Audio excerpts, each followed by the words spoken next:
नमस्ते दोस्तों। पिछली बार हमने देखा कि कैसे वर्साई की संधि ने जर्मनी में गुस्से और नफरत को जन्म दिया और कैसे इसी माहौल में एडोल्फ हिटलर का उदय हुआ। हिटलर ने खुलेआम वादे किए कि वह वर्साई की संधि को तोड़ देगा और जर्मनी का खोया हुआ सम्मान वापस दिलाएगा। आज हम देखेंगे कि हिटलर ने ये वादे कैसे पूरे किए और किस तरह से दुनिया को एक और युद्ध की तरफ धकेल दिया। सत्ता में आने के बाद हिटलर ने अपनी विस्तारवादी नीति पर काम करना शुरू किया। उसका सबसे बड़ा सपना था कि वह जर्मन भाषी लोगों को एक राष्ट्र के नीचे लाए, जिसे वह ग्रेटर जर्मनी कहता था। सबसे पहले उसने ऑस्ट्रिया पर ध्यान दिया। ऑस्ट्रिया के लोग भी जर्मन भाषा बोलते थे और हिटलर का मानना था कि वे जर्मनी का ही हिस्सा हैं। 1938 में जर्मनी ने ऑस्ट्रिया पर हमला किया और उसे अपने में मिला लिया। इस घटना को एंसलूस कहा जाता है। दुनिया के बाकी देशों ने इस पर कोई सख्त प्रतिक्रिया नहीं दी, क्योंकि उन्हें लगा कि हिटलर बस एक ही देश को अपने में मिलाएगा। लेकिन हिटलर यही नहीं रुका।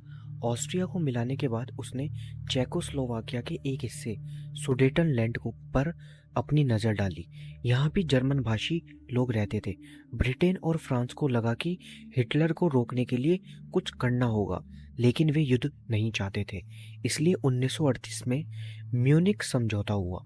इस समझौते के तहत ब्रिटेन और फ्रांस ने हिटलर को सुडेटनलैंड लेने की इजाज़त दे दी, यह सोचकर कि इससे युद्ध टल जाएगा।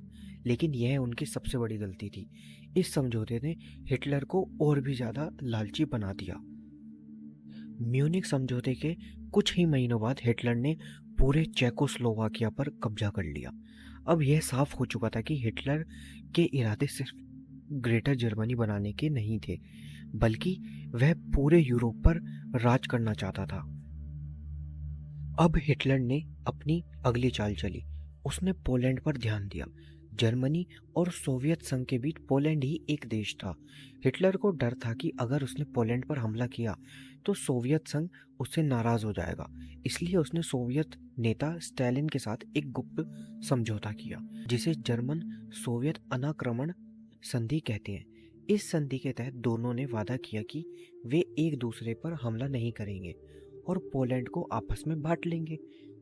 यह समझौता होते ही हिटलर के पास कोई रुकावट नहीं थी।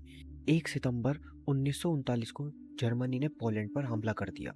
इस हमले ने ब्रिटेन और फ्रांस को आखिरी चेतावनी दे दी। अब वे समझ चुके थे कि हिटलर को रोकने का सिर्फ एक ही रास्ता है, युद्ध। इसीलिए 3 सितंबर 1939 को ब्रिटेन और फ्रांस ने जर्मनी के खिलाफ युद्ध की घोषणा कर दी और इस तरह एक और भयानक विश्व युद्ध की शुरुआत हुई। तो दोस्तों, हिटलर की विस्तार नीति ने कैसे दुनिया को एक और महायुद्ध की तरफ धकेला, यह तो आपने देख लिया। लेकिन क्या जर्मनी इस बार भी पूरे यूरोप को जीत पाएगा? और क्या ब्रिटेन और फ्रांस इस बार उसे रोक पाएंगे?